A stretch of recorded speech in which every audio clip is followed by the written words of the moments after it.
Hey, I'm the mythology guy. Reactor. See what I did there? That corny moment? Well, expect a lot of those in this video. If you don't know, the mythology guy is a YouTuber who does skits, jokes, sketches, all based off mythologies. Not just one mythology, Greek, Norse, Aztec, Hindu, all of them. So I am a Hindu, Tamil, Sri Lankan, and I was brought up in the Hindu culture, and I studied Hinduism for 11 years in school, because religion is a must subject and you have to study it. So I'm gonna watch some of his Hindu sketches and give my take on them. Before we begin, I just want to remind you, this is made for entertainment purposes. So the sketches and skits, jokes are all for entertainment, so don't take them seriously. Have fun with it. The first sketch is about Ganesha, the guy we called as Blair in our language. Let's go. Hey honey, there was some weird kid at the door trying to keep me from getting in. Oh yeah, that's our son. I asked him to guard the door. What? Since when do we have a son? I just created him. Here, I'll introduce you. Yeah, about that, I kinda chopped his head off. What? Well, he was blocking the door. I got mad. So you decapitated a child? Hey, come on, give me a break. I didn't know it was ours. But you did know he was a child. Well, yeah, it'd be hard not to notice that. So you had no qualms about murdering a child until you found out it was yours? That is an accurate description of what happened, yes. So Shiva didn't know it was his kid because Ganesha wasn't conceived in the traditional way. Well, I've never done that with you before. Nope. Uma just made him out of clay and he was popped into existence. So yeah, Shiva didn't know, and he didn't immediately kill him. He actually tried to talk to him. And also, matter of fact, he let other gods talk to him as well, but the kid wouldn't budge. So Shiva went berserk and killed him. I know you're going to say, well, it was a kid and Shiva should have been more patient. He's a kid. Give me a break! But Shiva does have anger issues. So, yeah, don't get on the bad side of the Lord of Destruction. Don't make him mad. This is not good for my rage.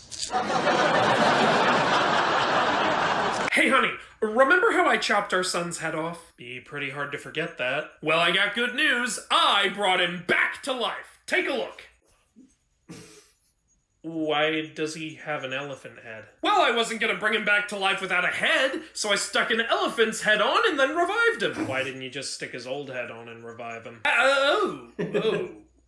The reason why was the head was severed by Shiva's trident. It's one of the most powerful weapons in Hindu mythology. He cannot be whole ever again, at least not in the same way. So you can't attach the same head and bring him back to life the same way. So he needed another replacement, a fresh head that wasn't severed by Shiva's trident. Okay, that's pretty much all of you. Pretty much. It's all we could find. I just can't believe that Karna was actually my long-lost brother all this time. And yet he ended up fighting against us in the Great War. It's sad. How did it come to that? Was there any particular moment that could have set him down that path? Hello there. My name is Karna, and it's really nice to meet you. Oh my god, a poor person! Why is it talking to me? Everybody shun him! Shun him now! He is not one of us! Nah, I got nothing. Yeah, he was a dick to Karna, but I don't think Arjuna was the one who started it. I think everyone was a dick to him because of his lower caste. There were some who did, saw the potential in him, but still they were dicks. They didn't give him any opportunities. So yeah, Arjuna's teacher, Dronacharya, that dude was not only unfair to Karna because he was from a lower caste, he was also unfair to another kid who was much more talented than Arjuna. He was a hunter's child, so technically he was also from a lower caste and technically shouldn't learn archery. And so the Arjuna's teacher took his thumb. So he's the biggest asshole in my opinion in the Mahabharata story. And the Mahabharata story has plenty of assholes, but he was one I really considered to be a major asshole because of, he was a teacher. Pardon my French, but you're an asshole.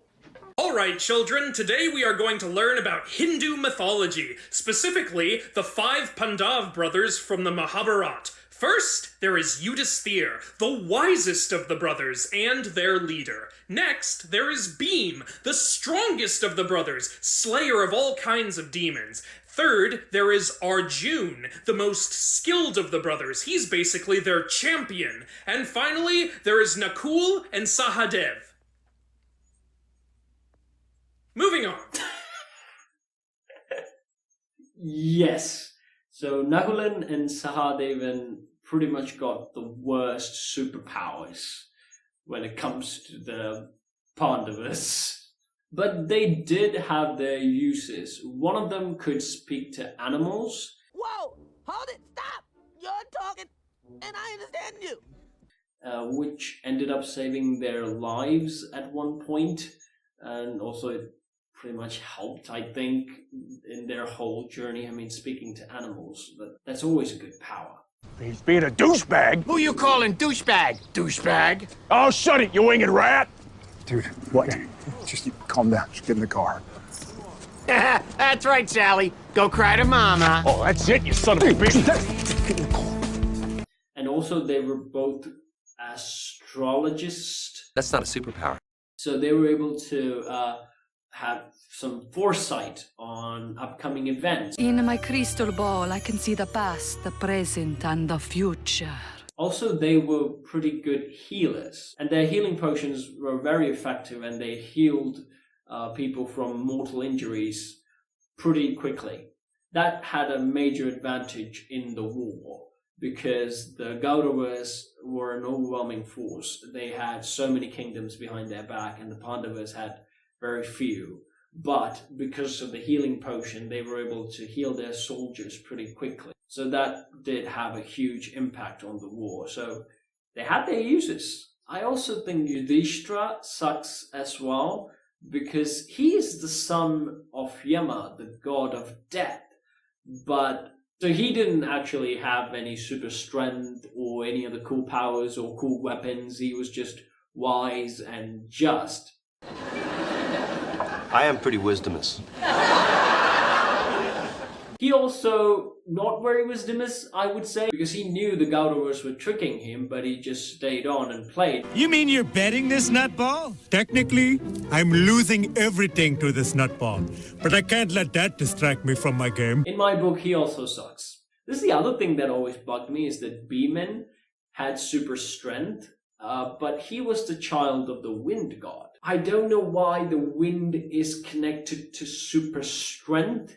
I get that tornadoes are pretty powerful. I get that cyclones are pretty powerful. They can pull stuff off from the ground. But there is a proverb saying that no matter how hardy the wind blows, the mountain still stands. So I don't get it. So when it comes to elements, I think the earth should be the one that be connected to super strength, not the wind. I mean, the wind can be strong, but it's never going to be stronger than the earth.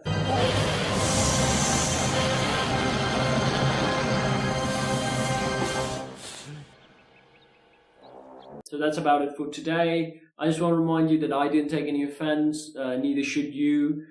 These are for entertainment, and I enjoyed these sketches. And the mythology guy puts a lot of effort into his research when he's making these short sketches. He may not go into full detail, but from what I've seen, he does a pretty good job. But he doesn't have to go into really good detail because they were meant to be short sketches. And these were meant to be entertainment. So I quite enjoyed this. If you like this, go check him out. The link is in the description below. So I might make more reaction videos. So please stay tuned if you like this. Subscribe, like, and check out more of our videos. That's all, folks. So in the Great Pandava War, why am I saying Pandava? It's Pandava. In the Great Mahabharata War,